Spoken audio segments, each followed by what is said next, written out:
15টা সুন্নত মুখস্থ রাখতে হবে। 1 নাম্বার সুন্নত ফজরের সালাত জামাতে পড়তে হবে। 2 নামাজ মুনাফিকদের কাছে সবচেয়ে কঠিন, একটা হচ্ছে ফজরের নামাজ আর একটা এশার নামাজ। 2 নাম্বার সুন্নাহ হচ্ছে আসওয়াক, মেসওয়াক করা। মাতফারাতুন লিল ফাম মারদাতুন লিররাব, মেসওয়াক করলে দাঁত পরিষ্কার থাকে, আল্লাহ খুশি হয়ে যায়। বিশ্বনবী বলেছেন যদি আমার উম্মতের জন্য কষ্ট না হতো প্রত্যেক নামাজের আগে মেসওয়াক করা আমি ফরজ করে দিতাম। মেসওয়াক ছিল বিশ্বনবীর জীবনে শেষ আমল। এই মেসওয়াক করে বিশ্বনবী শেষ নিঃশ্বাস ত্যাগ করেছেন। বিশ্বনবী বলতেন নি'মা সিওয়াকি আয-যাইতুন ফাইন্নাহু সিওয়াকি ওয়া সিওয়াকুল আমবিয়া মিন ক্বাবলি। জাইতুনের ডালের মেসওয়াক কতই না ভালো, কারণ এটা দিয়ে আমিও মেসওয়াক করি, আমার আগে সব নবীরাই জাইতুনের ডাল দিয়ে মেসওয়াক করেছে। সুবহানাল্লাহ। 3 নাম্বার হচ্ছে দুহুন, তেল মালিশ করবেন। বিশ্বনবী জাইতুনের তেল চুলে আর গায়ে দিতেন। বিশ্বনবী বলতেন ওয়াদাহিনু ফাইন্না ফিত তাদহিনি বারাকাত, তেল খাও, তেল দাও, তেল মালিশ করো, তেলের ভেতরে আল্লাহ বরকত ঢুকাইয়া দিছে। সুবহানাল্লাহ। 4 নম্বরে আত্তিব, জুমার দিনে সুগন্ধি লাগিয়ে যাওয়া সুন্নাত। বিশ্বনবী বলতেন এই দুনিয়ার 3টা জিনিস আমার কাছে সবচাইতে প্রিয়, হুব্বিবা ইলাইয়া মিন দুনিয়াকুম সালাস। 1 হচ্ছে আন-নিসা, নারীদেরকে আমি পছন্দ করি। 2 হচ্ছে আত্তিব, সুগন্ধি লাগাতে আমি পছন্দ করি। বিশ্বনবীর কেউ সুগন্ধি হাদিয়া দিয়েছে, বিশ্বনবী নেয় নাই, এরকম কোন ঘটনা ঘটে নাই। আল্লাহু আকবার। আবার বিশ্বনবী বলতেন আরবাউন মিন সুনানিল মুরসালিন, 4টা সুন্নাত সব নবীদের সুন্নাত। 1 নম্বরে আল হায়া মানে লজ্জা।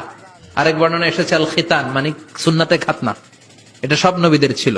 আর সেওয়াক, সব নবীরা মেসওয়াক করেছেন। আত্তিব, সব নবীরা আতর লাগিয়েছেন। আর নিকাহ, সব নবীরা বিয়েও করেছেন। চিল্লায় পড়েন আল্লাহু আকবার। আর লিবাস আহসানা সিয়াব, সুন্দর জামা পরা, নট নেসেসারি যে নতুন জামা হতে হবে, পুরাতন জামাও ধুয়ে আয়রন করে পরলে একটা সৌন্দর্য আছে না নাই? ইন্নাল্লাহা জামিল ওয়া ইউহিব্বুল জামাল, আল্লাহ নিজে সুন্দর, সৌন্দর্যকে আল্লাহ পছন্দ করেন।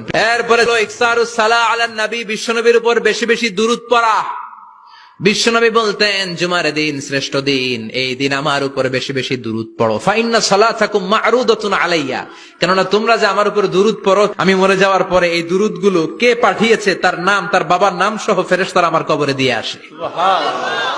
সাহাবারা বললেন ইয়া রাসূলুল্লাহ কাইফা সালাতুনা মা'রুদাতুন আলাইক, আপনি মরে যাওয়ার পরে আমাদের দুরূদ কেমন করে আপনি দেখবেন? ওয়াকাদ আরিমতা, আপনি তো পচে গলে মাটির সাথে মিশে যাবেন। বিশ্বনবী বলেন ইন্নাল্লাহা হাররামা আলাল আরদি আন তাকুলা আজসাদাল আম্বিয়া, নবীদের লাশকে খেয়ে ফেলা, নবীদের লাশকে পচিয়ে ফেলা জমিনের সব মাটির জন্য আল্লাহ হারাম করে দিয়েছে।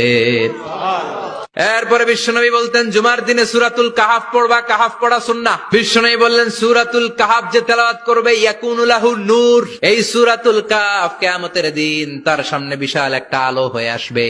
এই আলো দিয়ে পুলসিরাত পার হয়ে ওই বান্দা জান্নাতের ভেতরে ঢুকে যাবে।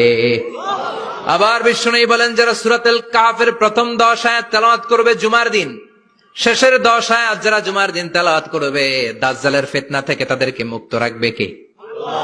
এরপর আত-তাবকির ইলাল মসজিদ, মসজিদে আগে আগে যাওয়া সুন্নাত। আগে যিনি যাবে উনি কি পাবে?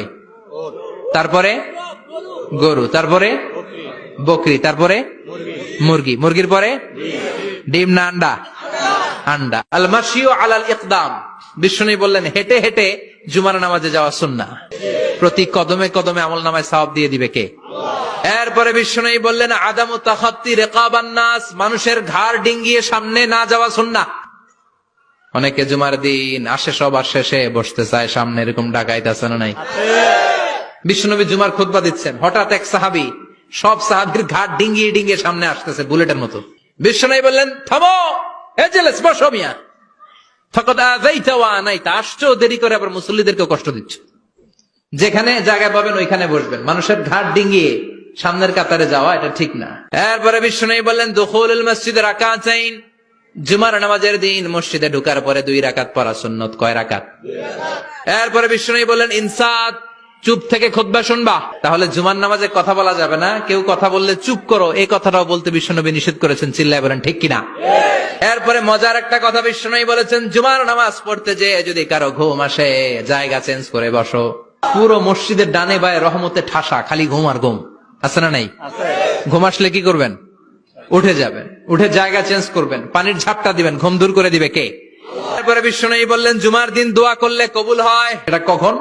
অনেক ইখতিলাফ আছে, বেশিরভাগ মুহাদ্দিসিন বলেছেন জুমার দিন আসরের নামাজের পর থেকে মাগরিবের আগ পর্যন্ত, বিশেষ করে মাগরিবের আগের আধা ঘন্টা, এই সময় আল্লাহর কাছে বান্দা যদি কিছু চায় এই দোয়া আল্লাহ ফিরিয়ে দেয় না।